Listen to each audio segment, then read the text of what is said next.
Get In by Julia Grace. Get in before the door closes. Julie could feel the night closing in.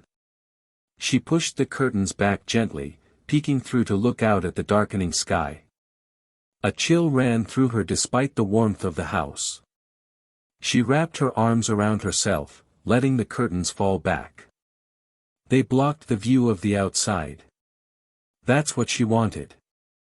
She shivered, thinking they were the only protection, other than a thin pane of glass, from whatever it was in that field across the dirt road. The field, Julie shivered again, turning her back to the window. That field was filled with eerie sounds, tall rustling wheat stalks, and fierce winds. It always seemed to her everything was just, more, in that field. The wheat stalks were taller, the wind was stronger, the creepiness at a maximum.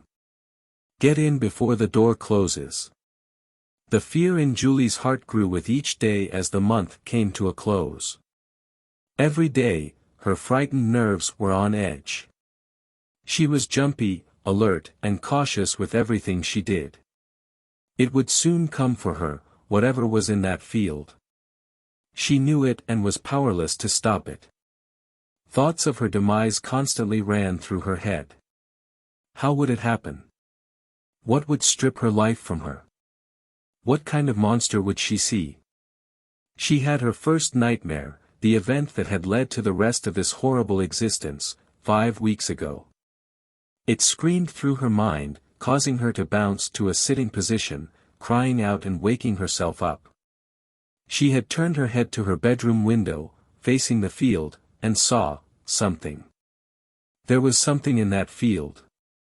In the light of day, Julie thought she'd just been hallucinating. But every day, as the sun came down in the west and night drew close, the fear would take her over. She'd spent many restless, sleepless nights in the last 5 weeks, unable to think about anything but what was coming for her. She knew it. Get in before the door closes. The phrase swam through her mind constantly throughout the day. It was almost audible, it was said so clearly and loudly in her mind. She'd questioned once or twice whether she'd actually heard it with her own ears. But no one was speaking to her. No one was around her when she heard it. Not that she was around people often. She lived alone, holed up in her studio to draw her cartoons. Her popular comic strip had been sold nationwide and was only getting bigger. She didn't rely on anyone else, but the career she'd chosen isolated her. She didn't work for a company, and she didn't have friends or colleagues. Other than Joshua. He was always there when she needed him. But she didn't want to bother him with her troubles. He had enough stress as it was. His active life didn't stop him from checking in on her, though. She was always grateful to hear him call and ask how she was feeling. He often called her, honey, with the cutest southern drawl she had ever heard. He pronounced it, honey. It tickled her ears to hear it. Thinking about Joshua made her feel a little better. She thought maybe she might get through another night. She really didn't have a choice. She was the definition of a lonely artist. She often wondered if Van Gogh felt the way she did. Perhaps that was why he cut off his ear. Maybe it wasn't because of his love for a woman. Maybe it was fear. Of the unknown. Something coming for him. Like what was coming for her. Julie took a few steps toward the couch, wondering if she would be able to sit down and relax tonight. She wanted to turn the TV on, but she really should be in the studio, drawing. She was behind on her work. She didn't feel like drawing, though. She was too tense. She felt strange, as if some kind of pressure pulse was emanating from the field across the way. It beat in time with her heart. It was like she was stuck inside a balloon, closed in, although she was free to move wherever she wanted. She dared not step a foot across the way and go in that field. Why would she? There was nothing in those wheat stalks for her. She didn't even know who the field belonged to. She'd never seen anyone in it. She had never paid any attention, though. There could have been people there on a regular basis. Before the last 5 weeks, she hadn't given it a second thought. It was just a wheat field. Right? Julie sat on the couch, turning her eyes toward the cell phone sitting on the coffee table in front of her. Call me. Text me. She wasn't sure who she was murmuring to. Get in before the door closes. Julie turned her head and looked toward the front of the house. She ran her eyes over the window, toward the kitchen, to the front door, then to the other window. The one she'd been peeking through. Did the curtains move? There was no breeze in the house. There was no reason for the curtains to move. She looked away, shaking her head. She hadn't seen the curtains move. It wasn't possible. Therefore, it hadn't happened.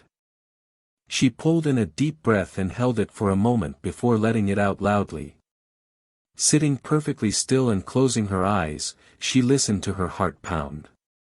It was beating so loudly, she was sure someone would have heard it if they were sitting next to her. Looking down, she could see the front of her shirt bouncing up and down. She was going to have a heart attack.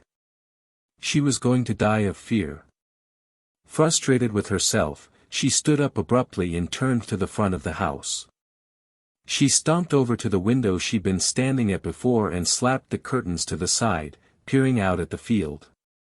There's nothing to be afraid of, she exclaimed. There's nothing in that field, and if there is, it's not coming to get you. You're being a paranoid lunatic, Julie. Look. Do you see anything? As she berated herself, she battled with an internal terror that she would, in fact, see what she'd seen before, and convince herself it wasn't there. Just like she'd done the last time. If she kept convincing herself nothing was there, whatever it was, would eventually get her. She wouldn't get in before the door closed. The thought sent a horrific pang of terror through her. She winced and spun around. She hadn't seen anything. Had she? She reviewed the field in her mind's eye. She hadn't seen anything. No. She hadn't. Had she? Tears choked her and she swallowed hard. Just stop. Just stop being paranoid. Make some hot chocolate. Watch some TV. Draw. She really wanted to call Joshua or text him or something. Maybe he was on Facebook. The thought of getting on the social media site only made her frown. She didn't want to waste her time. She went back to the coffee table and picked up her cell phone. She unlocked it and looked for Joshua in her contact list. She found it and brought up her text app. Hey, what you doing tonight? She hated the way her fingers shook when she tapped in the words. She set the phone back down and looked toward the kitchen. Some hot chocolate actually did sound relaxing. It would probably help get her mind off the impending doom she felt every other minute of her waking hours. Get in before the door closes. Julie cringed. She didn't want to hear that phrase anymore. She was inside. What did it mean? Why did she keep hearing it? She just wanted it to go away. She didn't want to hear it anymore. She resisted the urge to go back to the window, just to check one more time and make sure she didn't see anything. Was there anything out there?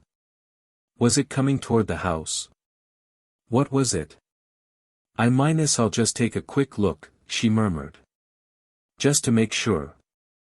She repeated the words under her breath as she moved quickly to the window.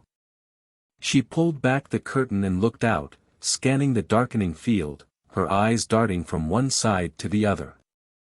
She didn't see anything except wheat stalks waving back and forth in the wind. She watched it ripple as the breeze caught the tips and made them twist and turn. There was nothing there. What was she so afraid of? Feeling like a fool once again, she turned away from the window and headed back to the kitchen. I'll never learn. There's nothing out there. All this over a stupid dream. But it wasn't just a stupid dream. She was sure she'd seen whatever was in that field more often. It was there at night. She could feel it, even if she couldn't see it. It was there. She shivered and went about making her hot chocolate. She'd find something boring to watch on TV and stew in front of the set for a while. That sounded like a fun evening to her. She glanced back at her phone, wishing Joshua would call or text. She took her mug out of the microwave a few minutes later and stirred in the chocolate powder. She looked up at the hard, shiny wooden cabinet doors, wondering which one had her marshmallows hidden behind it. Picking the one closest to her, she pulled open the door and gazed at the delights she found. Nutty bars, bags of chips, popcorn bags, and other assorted desserts and snacks were piled on the shelves.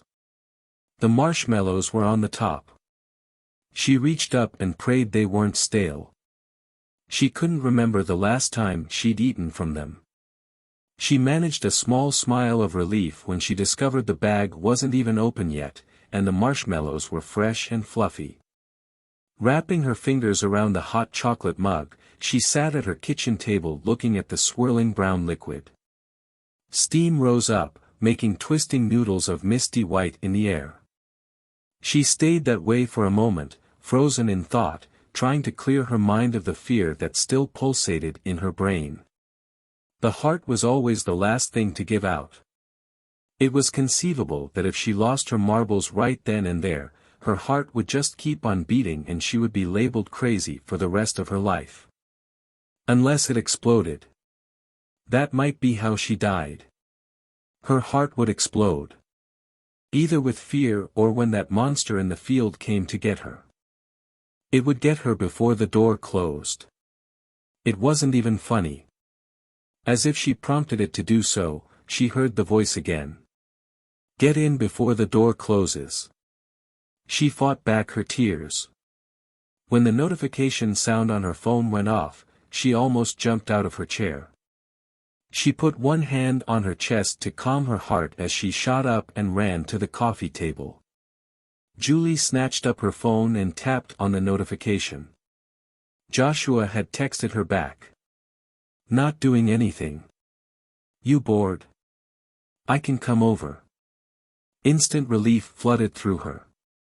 Yes. Please come over. I'm so bored I'm going to start counting ceiling tiles. She hadn't told anyone about her recent fear of the field or what was in it. Not even Joshua. And he was really her closest friend, her only friend. And although she wanted more, she suspected he didn't. She didn't blame him. She was beginning to think she was loonier than a jailhouse bat. Her cell phone buzzed again. Excitement sliced through her. Okay, cool. On my way. She was looking forward to hearing him call her honey. The thought of it made her smile. She glanced at the window, refusing to believe she saw the curtains sway, even though she knew she did.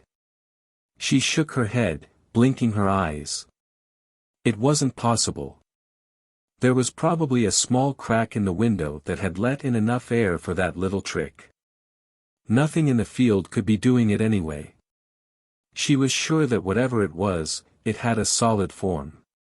It was dark, but she'd only seen it at night, when most things were dark. It looked like it was tall but moved crouching over. It had glowing eyes, but she couldn't tell if they were green or yellow. She only knew that what she saw had terrified her to no end. Julie marched over to the window and sat on the couch right in front of it. Her hand reached forward, and she was about to push aside the curtain when she heard that phrase blast so loudly through the house. She was surprised the windows didn't rattle. Get in before the door closes. She jumped and squeaked in surprise. She shot to her feet and tried to catch her breath, pressing one hand against her chest. She stared at the closed curtains, terrified that if she pushed them aside and looked out this time, she would see something that would literally scare her to death. Her breath came and went in shaky rasps. She had called Joshua over. He didn't live very far away. She would need to sit there and watch out the window to make sure he didn't go toward the wheat stalks. He'd never mentioned them before. She couldn't imagine why he would want to go near the field now. But she had to make sure. She didn't want anything bad to happen to him. And she was certain something bad was going to happen.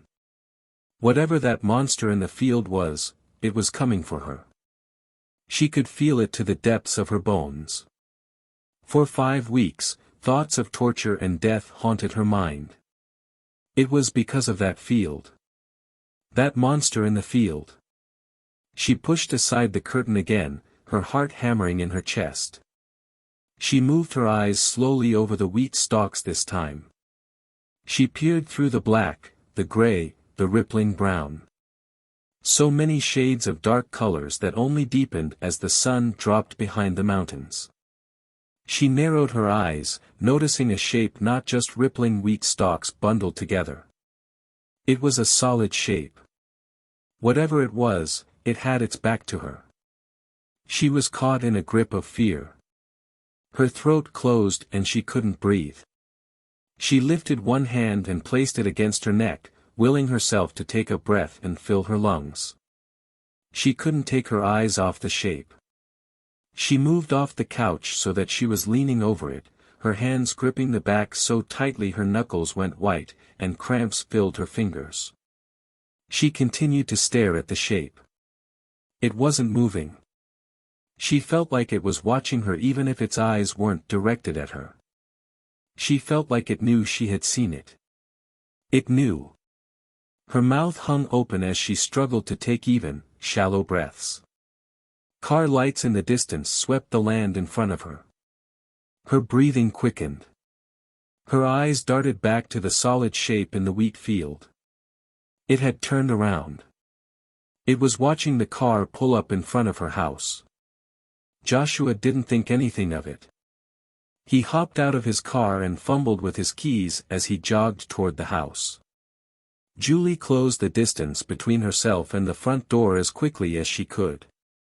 Suddenly, the thought ran through her mind that if she opened the door, that monster in the wheat field could get in her house with no trouble.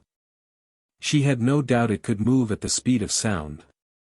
After all, if it could make her think certain thoughts, why couldn't it was across the sky and slide right through her open door before she could get it closed?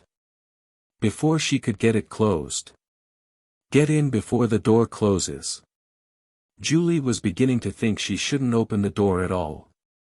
She couldn't take one step out of the house. If she did, she might not get back in safely. The door might close on her and stay closed. Maybe it was a warning.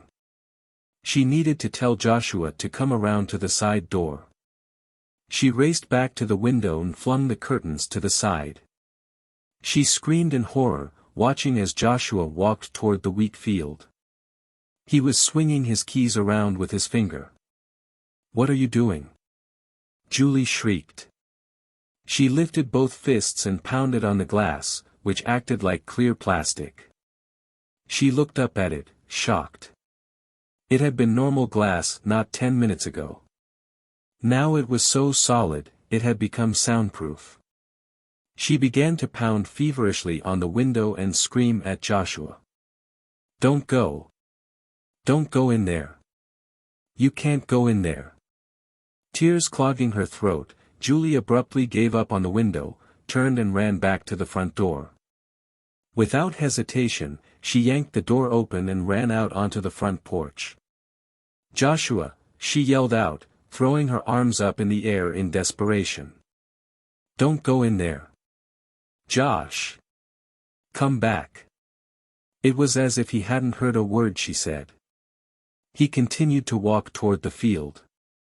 He laughed abruptly, and the breeze caught the sound of his words as they floated back toward her.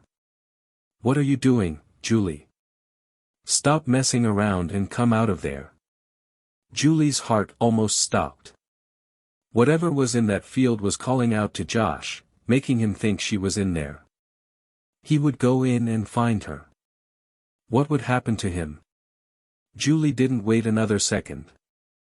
She raced down the porch steps and across the front yard as fast as she could pump her legs. The moment she came to the dirt road, a strong gust of wind kicked the dirt up into a dust devil tall enough to resemble a small tornado. Julie was knocked back, stumbling for a moment before she regained her balance. She stared at the dust devil with wide eyes, backing away from it. She ran around the swirling dust and came out on the other side of the road, searching for Joshua with frantic eyes. With dismay, she realized he must have already gone into the wheat. "Joshua," she screamed, her tears audible in her voice. "Joshua, where are you?" The smell of nature filled her nose the moment she penetrated the stalks of wheat. She moved them aside with her hands, looking in all directions, wanting desperately to find Joshua without having to call his name too many times and draw attention to herself. She wanted to save him, but she didn't want to die, either. Something in the field had deceived him. There was only one reason why it would do that. Because it was a blood-sucking, brain-eating, evil monster. Julie took each step more and more hesitantly, struggling not to panic. "Joshua." She was crying as she called out to him. "Julie." She almost fainted when she heard him call back to her. "Where are you? I can't find you. Why did you come out here at all? This is insane."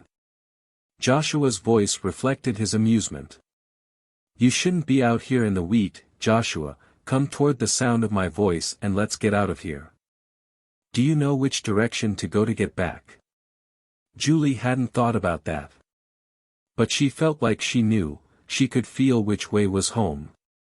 She felt a pull to get back there like a rubber band being stretched to full capacity. She didn't want to go much further into the wheat field. Whatever monster was in there would catch her before she could get back. "You're a weird woman, you know that?" Joshua called out. She could tell he was closer now. "I'm right here, Josh," she said, stopping in a small opening between the wheat. She could just see down the line to her left and right. She could hear the rustling of the stalks as Joshua got closer. She concentrated on the sound, focusing on how close he was coming. "Joshua?" The sound stopped.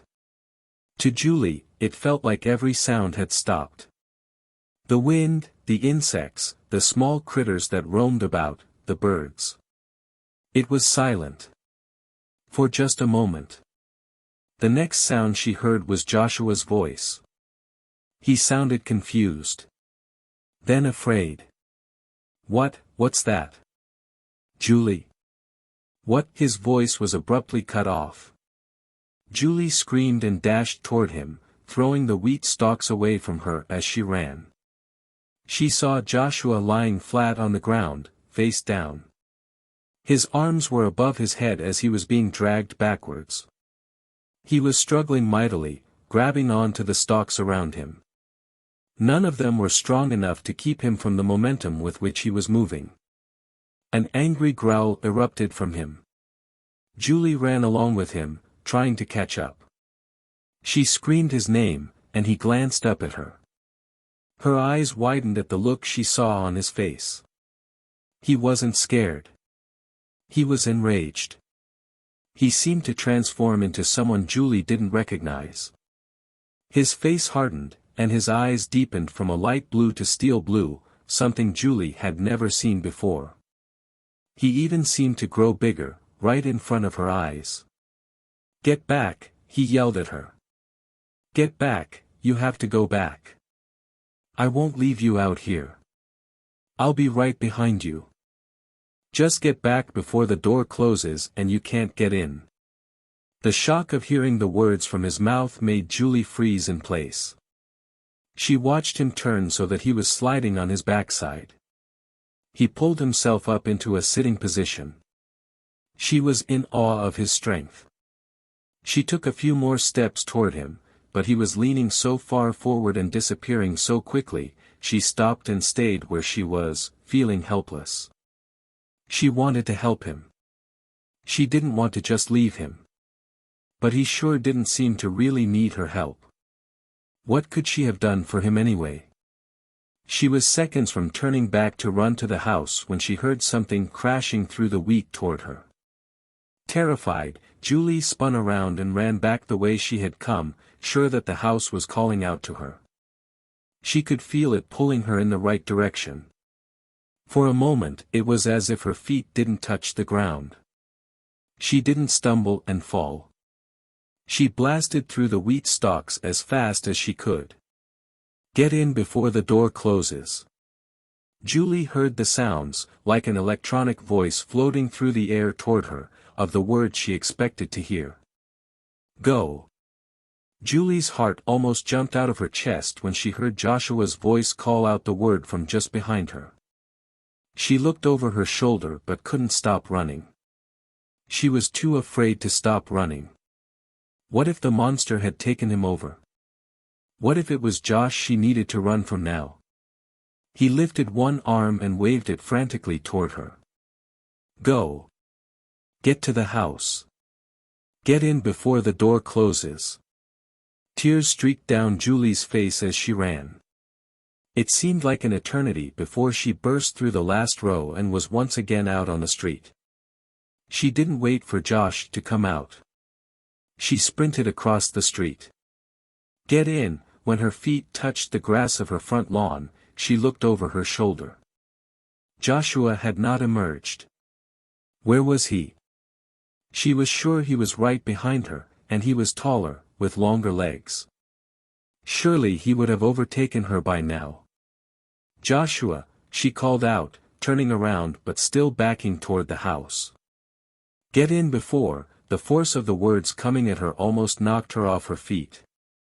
She lifted both hands and put them up in front of her face to block it. She felt her blonde hair lift up from her shoulders. She backed up quickly and bumped her ankle into the bottom step of the porch. With a racing heart, she turned over on all fours and crawled up the steps. At the top, she pushed herself to her feet. Her eyes fell on the door. She had left it wide open. It was almost closed. Get in before the door closes. The force of the words slammed against her back and knocked her toward the door. She fell forward, one hand coming to rest on the door jamb, the other on the door itself. Her flattened hand and the force that pushed her forward shoved the door wide open and she fell in. Close the door. Julie scrambled to sit up, grabbed the side of the door and shoved it as hard as she could. It slammed shut with a loud bang. She was on her feet immediately, racing to the window, flipping on the porch light as she went by. It would automatically turn on the motion sensor lights that faced the street outside.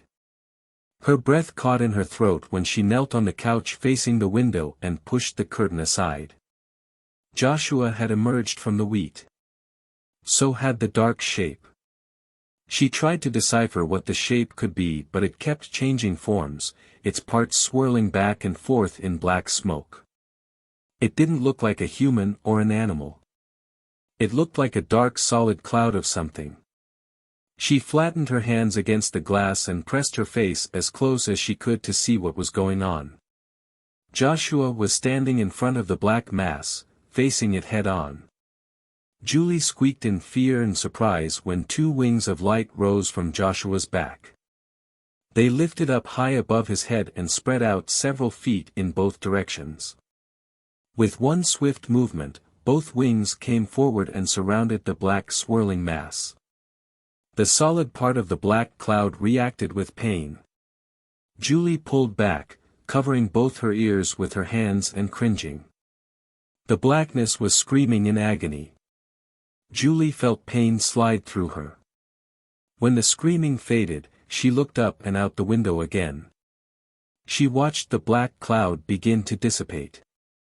Joshua's wings of light continued to shine bright, lighting up the night and making it easy for her to see what was happening. After a few more moments, the black mass was gone and all that was left was Joshua. It wasn't until then that Julie noticed he had risen up a foot off the ground. When the black mass disappeared, he lowered, once again standing on his feet.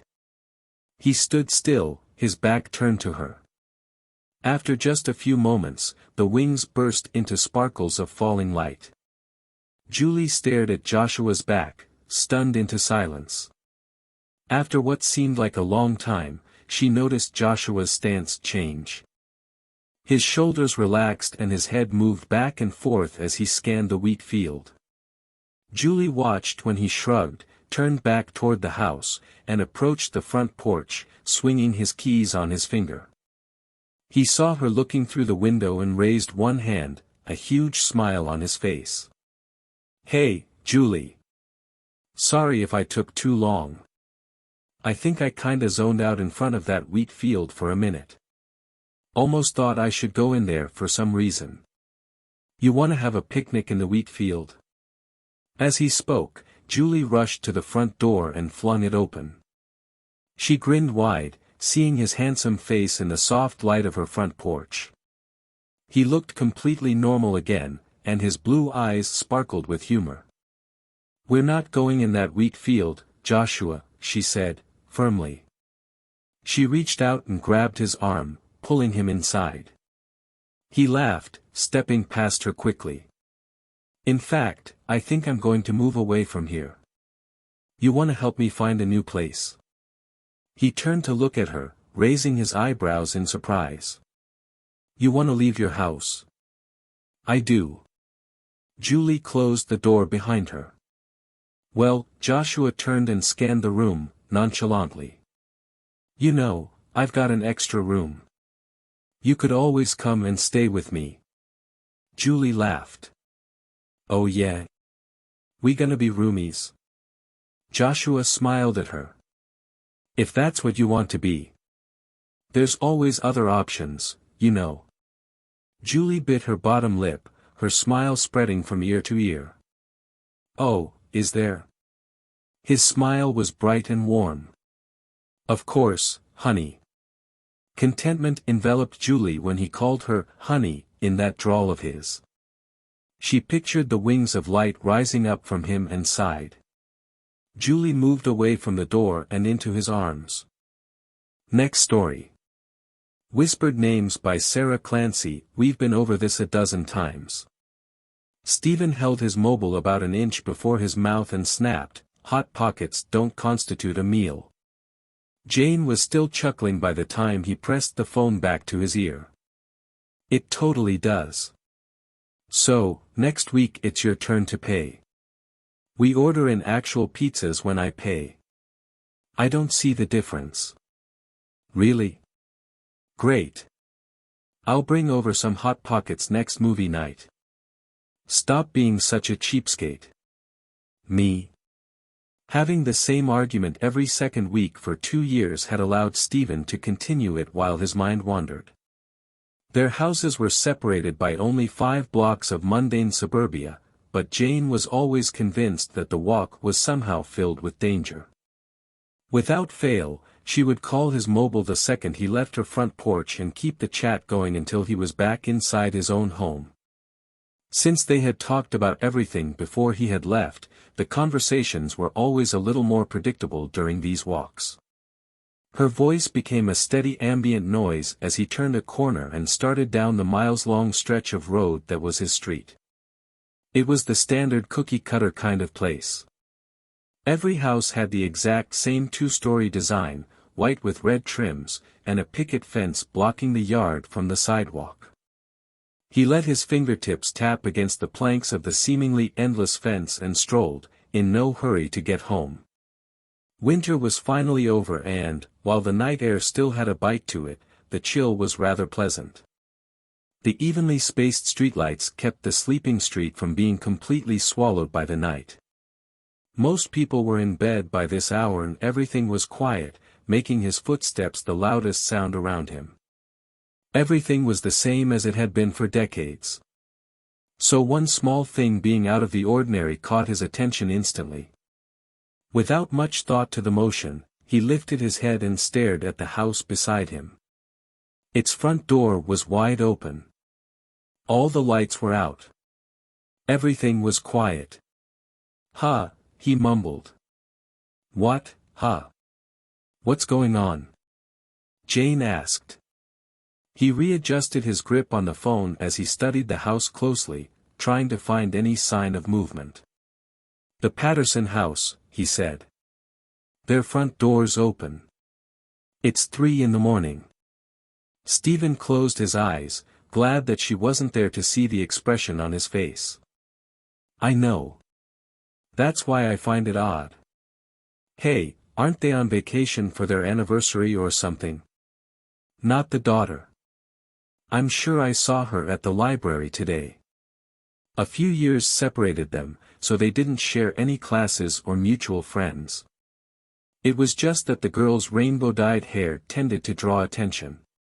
"What's her name again?" Jane's hum buzzed along the phone line. "I want to say Margaret or May." "Mary." "Yeah, that's it." Stephen stepped closer to the gate, resting one arm over the top of the pointed tips.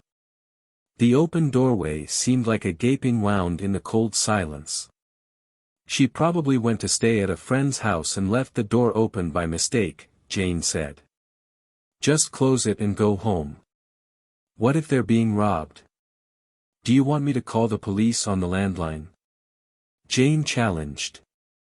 Stephen gave it a moment of thought and quickly dismissed it. "Nah, it's probably nothing. You've made me paranoid. For the last time, it's called survival instinct, not paranoia. You'd be better off developing some." "Whatever you say." "Hold up, I've got to get the gate."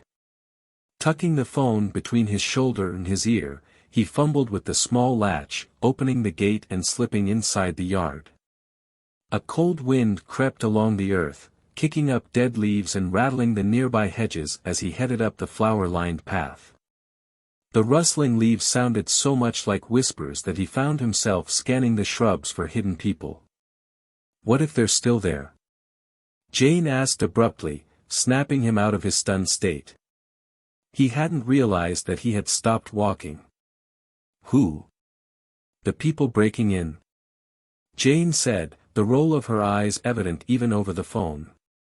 "Wasn't your theory that she had just left it open?" he asked. "Yeah, well, now it's evolving. What if someone attacked her? She's, what, like, 15? And home alone?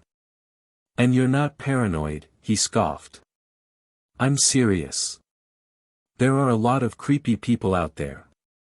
What if she found someone on the internet and invited them over while her parents were gone?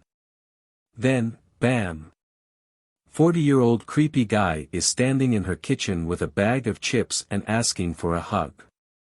What? I don't know, I'm watching reruns of To Catch a Predator. Right. But it's possible, isn't? She asked as he ascended the porch stairs. That something bad happened to her? Or is happening? They could still be in there. You're spiraling, Jane. I know. But I'm calling the cops. Don't do that. She's 15, Stephen. He huffed a sigh that turned to fog before him. Fine. I'll check on her.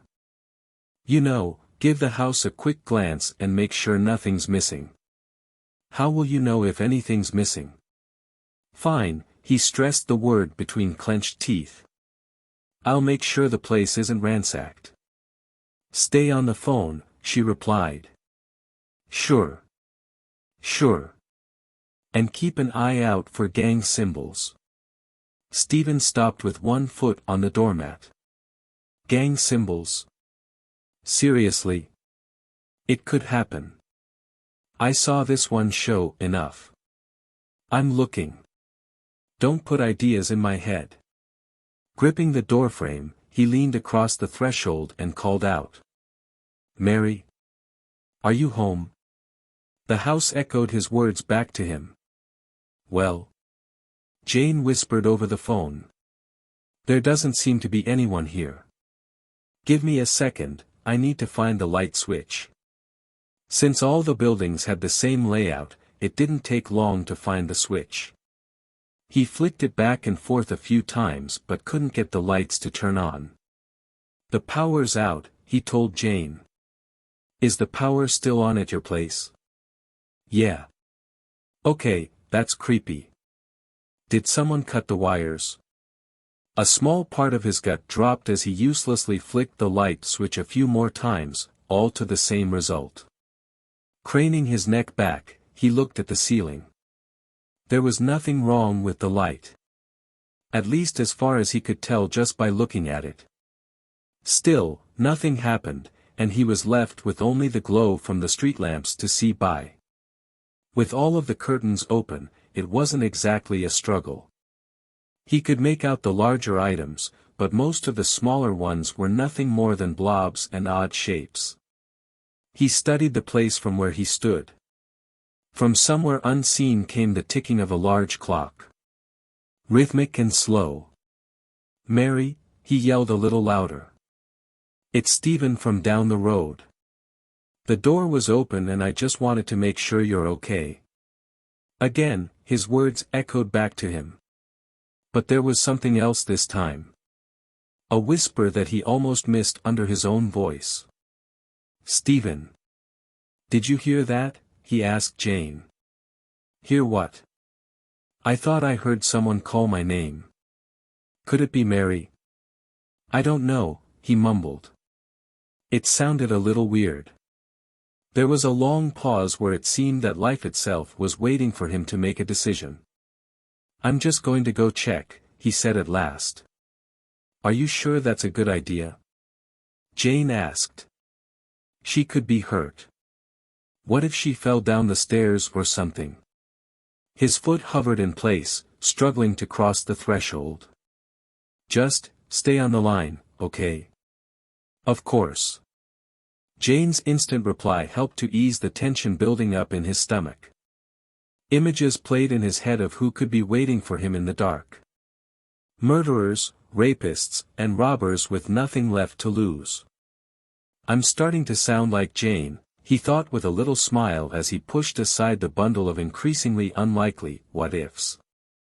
After a few steps inside, he paused again and glanced around the area. The living room was to his right. Dining room to the left. Before him, behind the staircase to the second floor, would be the kitchen. Same as my place. There was a bit of reassurance in that. His shadow carved a hole out of the light spilling in through the open door. Dozens of mirrors hung on the wall over the staircase, each one a different shape and shining like polished silver in the minimal light. He leaned from side to side, stretching his body out to see as much of the building's layout as possible. The ticking clock marked every passing second with a heavy thud. Mary? Stephen. The low whisper inched towards him, coming as syllables rather than a whole. He couldn't quite tell which direction it came from. I'm going to check the kitchen, he told Jane. Try the lights on your way. Maybe only the front one's broken. That was actually rational of you. Also, get a knife to protect yourself, she added. He had the strongest urge to roll his eyes at the phone, even though she wouldn't see. It was this process that reminded him that he had a flashlight app. With a bit of fumbling, he turned it on and put Jane on speakerphone. A few stray floorboards creaked as he passed down the dark hallway. Framed family photographs lined the walls, their glass reflecting the light and his own passing shadow. He flinched every time, his brain convinced that the movement wasn't his own. That someone was following him down the slender passageway. Reaching the kitchen, he tried the light switch and found it just as useless as the one in the foyer. The room smelled of hot chocolate, and it didn't take more than a glance to find the saucepan on the stovetop. He waved a hand over it, feeling the heat still wafting from the newly boiled liquid. What's going on? Jane snapped. His heart lurched into his throat at the sudden outburst. "Shit," he hissed. "What? Steven? What's happening?" The sensation of being watched washed over his spine.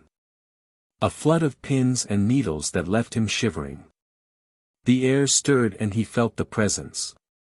The warmth of a hand mere inches from his shoulder. He whirled around, lower back striking the oven dials. Nothing but shadows and luminous glass. "I'm calling the police," Jane declared. "I'm fine," he replied instantly. Shoving his hand through this hair, he berated himself for acting so worried. He was far too old to be scared of the dark. "Just, calm down, you're weirding me out. Then don't go all dead silent on me." Swallowing around his thumping heartbeat, he looked around the room once more. "It doesn't look like anything's out of place. Just a normal level of mess. There's some hot chocolate still warm on the stove, so I guess she hasn't been gone very long. The lights?" He checked the overhead and oven light for good measure. "Not working. Could she be checking the fuse box?" Jane asked. "Good idea." He pushed himself away from the counter before it struck him. "Fuse box. Is that outside or in the basement?" "Oh," Jane said softly. "Basement," Steven thought. Figures. The door to the basement would be under the staircase, just as it was in his house. Keeping his phone high before him, he moved swiftly through the house, a growing sense of unease forcing him to move faster. Wrenching open the door revealed a wooden staircase that disappeared into the windowless basement. It seemed that the whole world vanished from existence after a few steps, swallowed up by darkness too deep for his phone's flashlight to penetrate. "Mary," he called down, lifting his phone higher as if that would somehow make the beam stronger. "Are you down there?" "It's Steven from down the road." "Steven, okay," Jane's voice buzzed over the line. "I heard that one. Do you think that she fell while checking the fuse box? This place is pretty dark." "Maybe," Jane said with just as much apprehension as he felt. "I'm gonna make this quick." He was halfway down the stairs, still stalked by the sensation of eyes upon him, when he decided that Jane's idea of getting a knife hadn't been entirely stupid. Refusing to give in to his rising paranoia, he picked up his pace. Hurrying to the stairs as swiftly as he could. A small haze of light came into view as he descended. It flickered wildly, making shadows dance over the walls. The basement had the layout of a den, with a crawlspace for extra storage and a small guest bathroom nestled under the open stairs. The glow came through the gaps between the planks, making it obvious that the source was there. "Mary?" "Steven," the hissed whisper came from the bathroom. Reaching the end of the staircase, he kept one hand on the railing as he inched around. A single candle was visible through the open bathroom door. A thick, sturdy object that smelled strongly of strawberries as it burned. The glow of the tiny flame was increased into a wide haze by the mirror hanging on the wall above it. He spotted someone's reflection move across the small portion of the mirror he could see from where he stood. "Mary," he said as he stalked forward. "Are you okay?" Pushing the door open wide made the candle jump and hiss. The bathroom was empty. "What the hell? Steven?" He cringed from his name until he realized that it was Jane that had spoken, not the disembodied voice. "She left a candle burning in the bathroom," he said. Jane chuckled. "Bloody Mary. What? You know. The sleepover game. You stand before a mirror with a candle and say Bloody Mary 3 times. Then what? You see her in the mirror. She'll either tell you your future or try to kill you, depending on who's telling the story. Didn't you ever have sleepovers?" "Yeah, but we never tried satanic rituals," he teased. "A kid's game. I'm weirded out by a kid's game. At least the candle would be helpful. Movement drew his eyes as he reached for the candle. Instinctively, he looked up to his own reflection. Within an instant, the image shifted, his features morphing to become drenched with blood. He reeled back. His eyes locked on the ghastly image until his spine struck the hard edge of the door jamb. He blinked and his image returned to normal. "Stephen. Stephen." Jane repeated. "What's going on?" I saw. He couldn't finish the sentence. Staring at his own wide-eyed horror made him feel childish. "Nothing. It's nothing. She's not here, I'm leaving." He stepped out of the empty bathroom when he heard it. His name. Whispered slowly in that low hissing voice. Swallowing hard, he glanced back over his shoulder. A woman stood within the mirror. She screamed, slamming her hand against the glass hard enough to make it rattle. Stephen flung himself back. Tripping over his own feet sent him to the ground. His cell phone fell out of his hand as he landed hard. Scrambling for it took an extra second, but he needed the light. Needed to see. Whirling around, he shined the beam through the door, locking it onto a bloody handprint at the center of the mirror. "It's on the inside." He scrambled to his feet and bolted to the stairs, taking them two at a time with the constant fear that a hand would reach through the gap to grab his ankles. He hadn't been aware that he was screaming until Jane's voice broke through his panic. "What's happening?" "It's real. I saw her." "Who?" "Bloody Mary." "Stephen, calm down. That's not possible." A cold sweat dripped from his brow as he burst out from the basement staircase. He slammed the door closed, hastily hitting the button to switch the voice call over to video. Jane's face filled his screen and instantly her words stopped. "What did you see?" she asked softly. "There was a woman in the mirror." "Stephen, that's not." "I saw it. Just get out of the house." It hadn't occurred to him that he wasn't moving. Actually leaving hadn't seemed important. What mattered was keeping the door closed. Keeping that monster locked inside. The solid wood against his back was a small comfort and he was terrified to move. "Stephen, it's okay," Jane said. "Just run." He nodded rapidly even as images filled his mind. Images of the woman escaping the second he moved his body weight. Of her reaching for him before he could get more than a step. Of those blood-soaked hands wrapping around him. "Go." He burst forward at Jane's command, only going a few mere feet before he saw it. The framed pictures. The mirrors. The dozens of small objects that lined the walls to the front door glowed with their own light. And in each one, the woman stood. Waiting for him. Blood oozed from her to trickle over the rims, seeping from reflection to reality. Creating small rivulets that trailed down the walls to pool on the floor. His hands trembled as he turned his phone around. "Tell me that you don't see it," he mentally pleaded with his friend. "Tell me that it's not real." The last shreds of his hope died with Jane's scream. He turned, running to the back door. "Get out. Just get out," he chanted to himself. The kitchen's sliding back door stood before him, promising salvation as he barreled towards it. Light sprung to life around him. Pots, glass cups, the metal doors of the fridge, and the knives hanging upon the magnetic wall rack. Every surface that could offer any kind of reflection gained the ethereal glow. He skidded to a stop within an arm's reach of the back door. The glass pulsated with the ghostly white light. And there, within it, stood Bloody Mary. Crimson liquid gushed from her to wash out over the floor.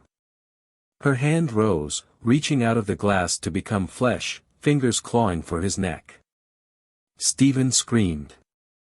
His sneakers hit the pool of blood as he turned and fell hard.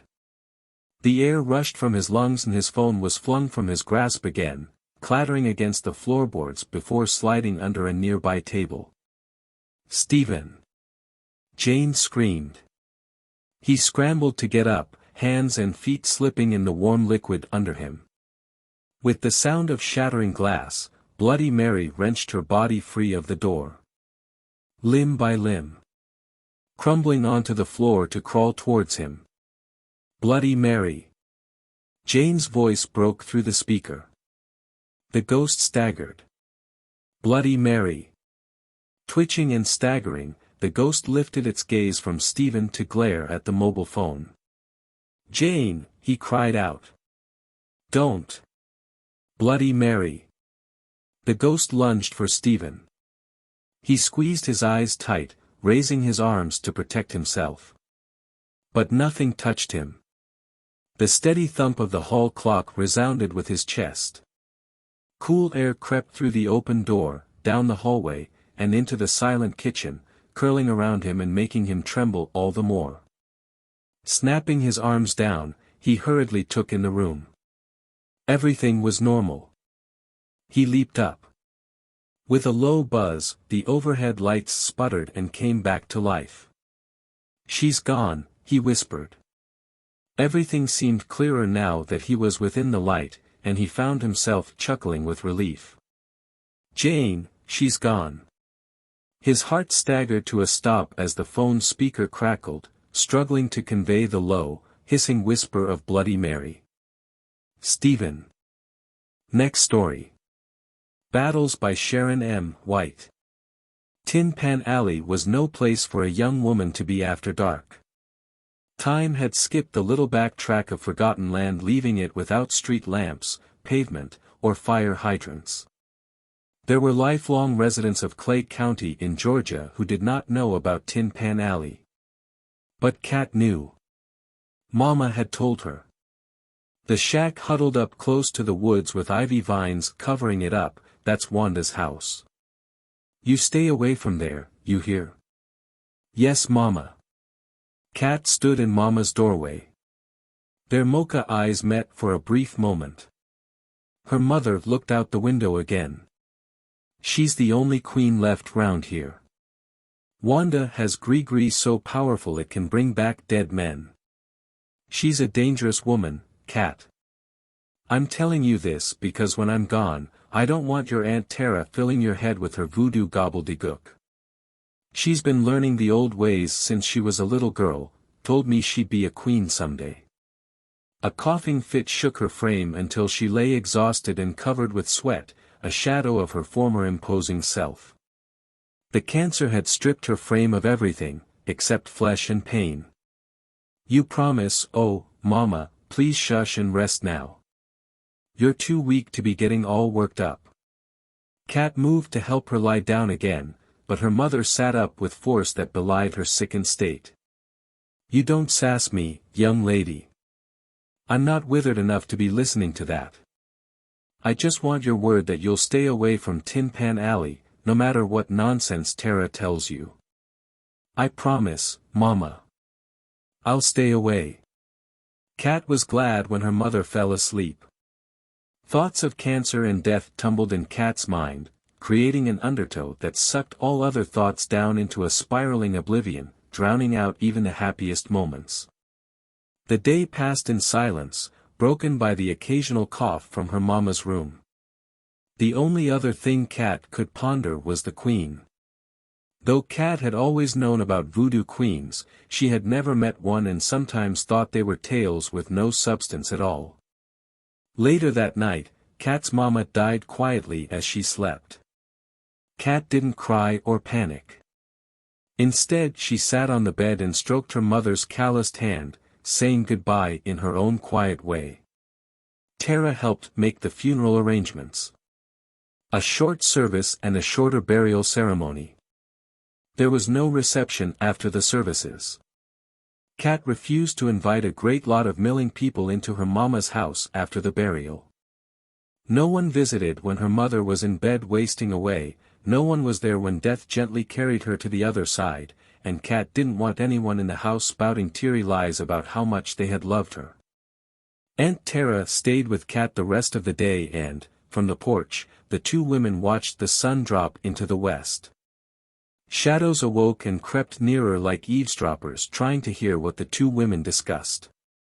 As the shadow audience gathered, Kat turned the topic in a direction she had carefully avoided all day. "Aunt Tara, why don't you talk about voodoo?" "Because your mama didn't want me talking it up around you. She feared you'd take a shine to it, I reckon," Tara said. "She told me about Queen shush you up and mind you, don't say nothin' more about that now." Tara stood and walked to the end of the porch, eyes darting in their sockets. "But she did tell me. Just before she died." Kat joined Tara and looked out over the stretch of blackening land. Not far beyond the meadow, she could see and hear the cars moving slowly along Highway 81. "Then she should have told you never to speak of it in the open air. The wind talks to the Queen, it tells her of friends and enemies. Be smart now and shush." Tara kept her back turned to Kat and walked down the steps. "Go on in and get some rest, I'll come by tomorrow to check on you." Kat rushed down the steps and stepped in front of her aunt. She fought to hold back the tears that had been threatening to spill all day. "Aunt Tara, I need you to help me. I want you to do something for me, will you?" "Oh, no. You don't want to do that. Honey, your mama is gone and sometimes gone is best." Tara tried to back away. "I know she's gone. I want you to help me, not her." Confusion momentarily swept away the impending tears. "How?" Tara narrowed her eyes and crossed her arms over her ample chest. "I don't want to get sick like Mama did. I want you make a spell to keep me from getting cancer. If voodoo can bring back dead men, then it can keep me from getting sick. Please. Child, I am going to forget you asked that. Don't ask for something with so high a price or you'll regret it when the time comes to pay up." She uncrossed her arms and turned to leave. "What do you mean?" "I'll pay anything." Tara snapped her hand, palm up, in the air in front of Kat's face, cutting her off in mid-sentence. Glowering, she stage whispered, "A life for a life. That's what I mean. To preserve a life must be sacrificed." Tara walked away before Kat could reply. Sleep didn't come that night. Kat thought about asking Tara again for the spell but knew it would be useless. The more she thought, the more convinced she became that any life sacrificed would be acceptable. A dog, a bird, or maybe even another human. Kat thought she could willingly sacrifice any of these to ensure that she never had to fight the losing battle with cancer. After all, if a human life had to be sacrificed, there were sick people all over the world who wouldn't mind dying, terminally ill patients, drunkards, junkies, convicts, the list went on and on. Hoping the price wouldn't be that high, but devising plans just in case, Kat tossed and turned under the thin covers until the sun peeked over the blue mountains in the east. All day Kat paced back and forth in the house waiting for Tara's promised visit. Tara didn't visit or call, and by late evening, Kat decided she would break the promise to her mother and go to Tin Pan Alley. She would see the Queen. It can't hurt anything just to ask her some questions. Walking through the meadow and toward the edge of the woods, Kat thought of nothing but her mama's description of Wanda's house. She barely noticed the temperature change as she slipped between the hoary oaks and birches into the cool dimness of the forest. Not wanting to be in the forest after sunset, she hurried along winding paths used by deer and small animals. Birds and crickets quieted as she neared. The forest was thickest at the edge letting out onto Tin Pan Alley. Deadfall and sawbriars there hindered every other step and Kat had to slow her pace. Her mama's warning replayed in Kat's head as she stood in the middle of a broad dirt road searching for Wanda's house. It was just as her mother had described it. huddled near the wood on the other side of the road and completely covered with ivy except for the off-kilter wooden porch. Kat stood silently watching the twilight fade from purple to ebony before crossing the deserted road. Her trepidation at being in a strange and forbidden place made her skin tingle. The porch was eerily silent as Kat made her way toward the front door. Not even the old wooden planks creaked as she crossed them. She hesitated, unsure whether she should knock or go home. The memory of her mother wasting away for the last 3 months of her life was catalytic in setting her in motion. "I don't want to go like that." Kat raised her hand to knock. "No need beatin' on that door, girl." The startling voice hailed from a tall stump in the side yard nearer the woods. Kat's knees threatened to unhinge and spill her onto the porch as she turned toward the sound. The owner of that voice smoked a cob pipe in the encroaching darkness. Shadows ebbed and flowed like ocean waves, hiding the woman from view as the sun lost its last tenuous grip on the western peaks.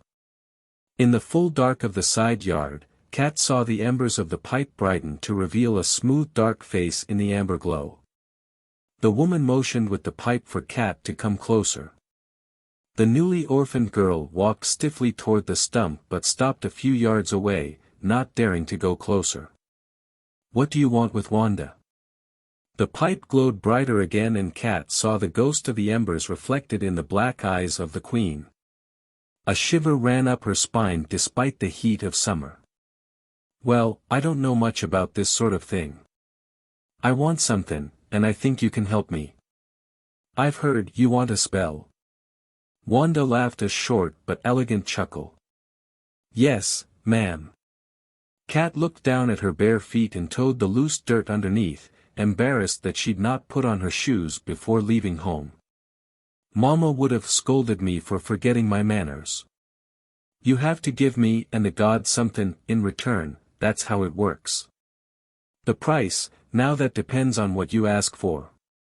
Wanda stood, dragging deep on the pipe again.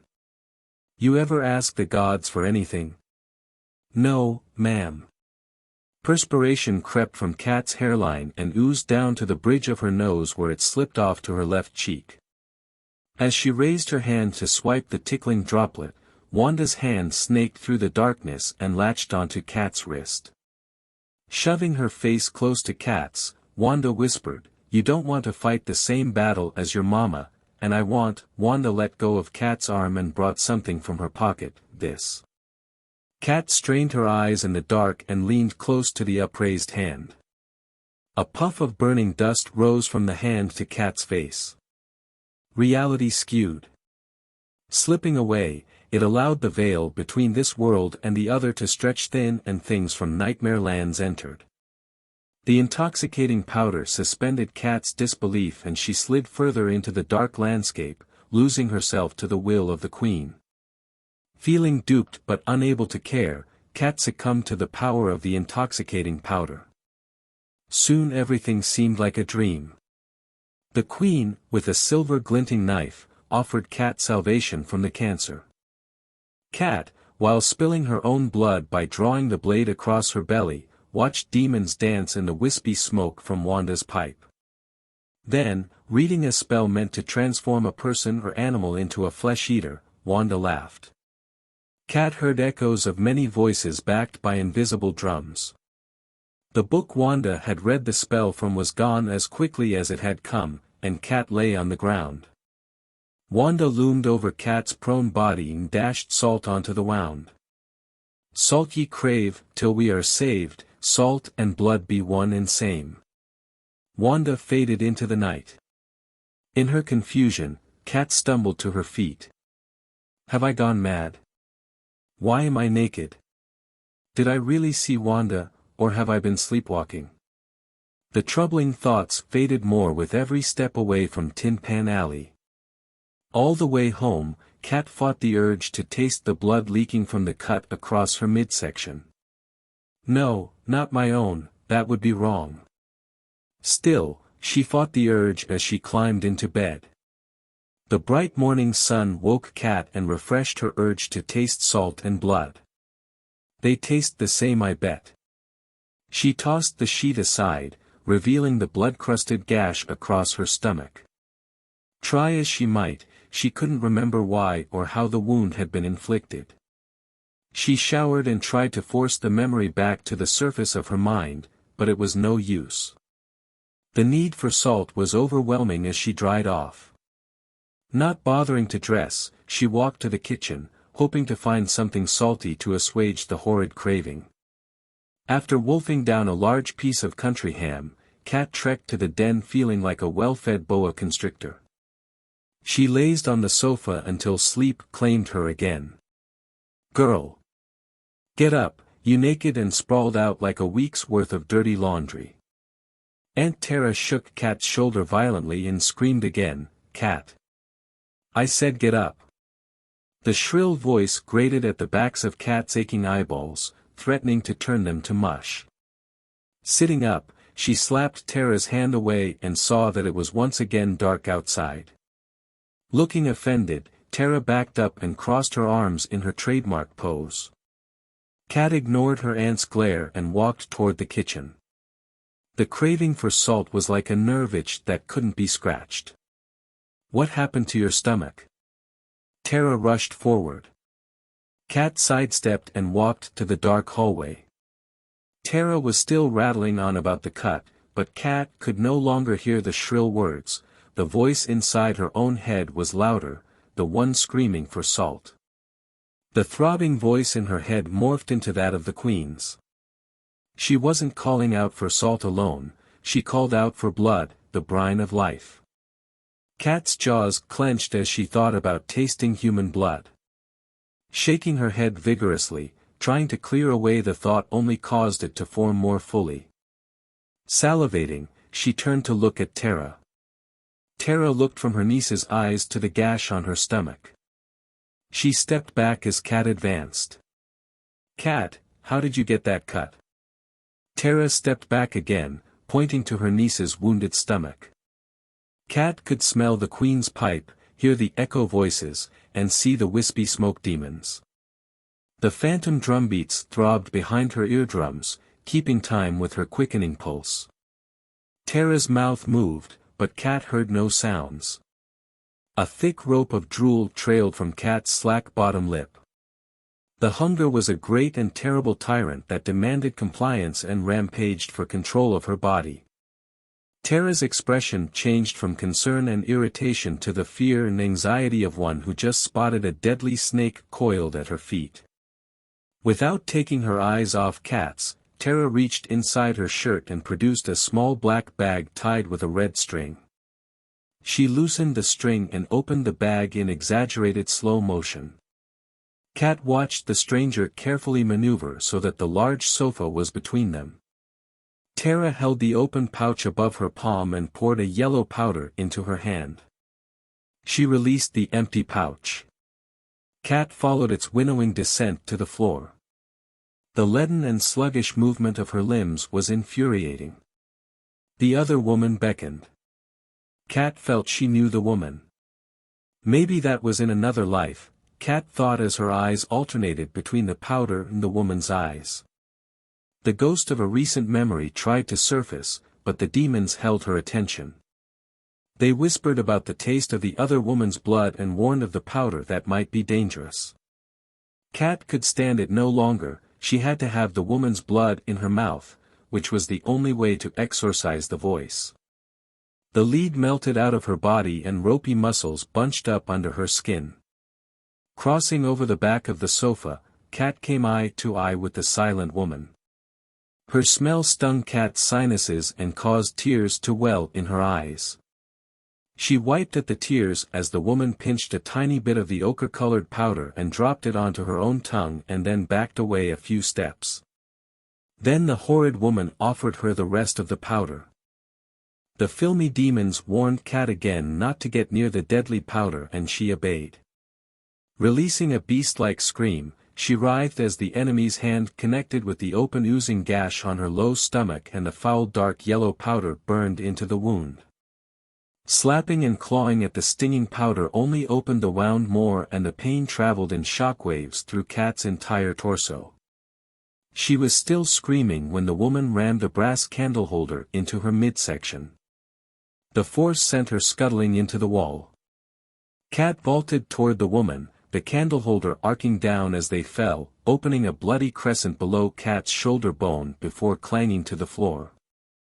The woman grabbed Kat's matted hair with one hand and laid hold of a heavy pewter star with the other. Just as the woman's name flickered in Kat's head, the tip of the pewter star embedded in her thigh and the bright burst of fresh pain destroyed the embryonic familial connection. Tara rolled to the side, sending Kat's wounded thigh crashing to the floor. She clawed at the furniture until she was on her feet and headed for the door, away from the snarling beast that used to be her niece. A bloody hand clamped Tara's ankle and she landed hard enough to rattle the glass on the shelves. With untamed animal power, Kat pulled herself up the length of the woman's body, and through the deluge of pounding fists. Straddling the foe's heaving stomach and chest was euphoric. The fast-fading demons reassured Kat that it was the right thing to do, the only thing to do. Tara's screams tore into Kat's eardrums and fed the frenzy to a fever pitch. Thrusting her head forward, Kat silenced the screams with one powerful bite. The esophagus crushed inward, and the flesh opened a river of blood into Kat's waiting maw. Tara's arms involuntarily clutched Kat's naked body close like a morbid lover's last embrace. A hot burst of briny, coppery blood accompanied each new bite, a reward Kat relished by rolling the blood over her tongue as if she were testing a fine wine.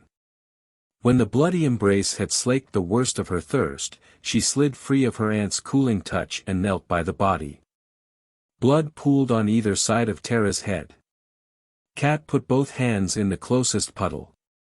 To show primal triumph, she smeared her entire body with the ozone-smelling muck. Thrusting her arms into the pool of moonlight, and then sliding on her knees, full into the yellowish light, Kat admired the way her smooth, bloody skin gleamed. There she sat, grunting her approval until she saw the hole in her thigh. Reality tried to slip into her muddied mind as she inspected the ragged wound. Tara, the name slid into Kat's thoughts. She looked at the corpse and back to her own wounds. No, it's just a crazy dream, I'll wake up in a little while. The aftertaste of pennies burned in her mouth and the wounds on her body throbbed. She squeezed her eyes shut tight and counted to 10. Opening her eyes, Kat searched for anything, any little detail, to prove it was a dream.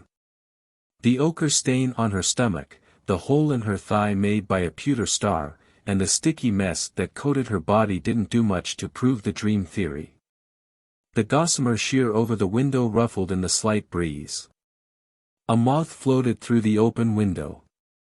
It landed on her breast and struggled to free itself from the drying blood.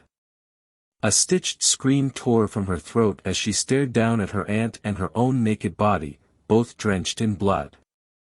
The scream slowly faded to nothing and Kat's body seized with silent sobs. You did us both justice tonight, child. You deserve your reward. The queen stepped out of the shadowed hallway and lit her pipe with a wooden match. The embers glowed. She stepped over Tara's corpse and offered Kat a small jar. Kat reached for it like a puppet on a string. You're not bound to me anymore.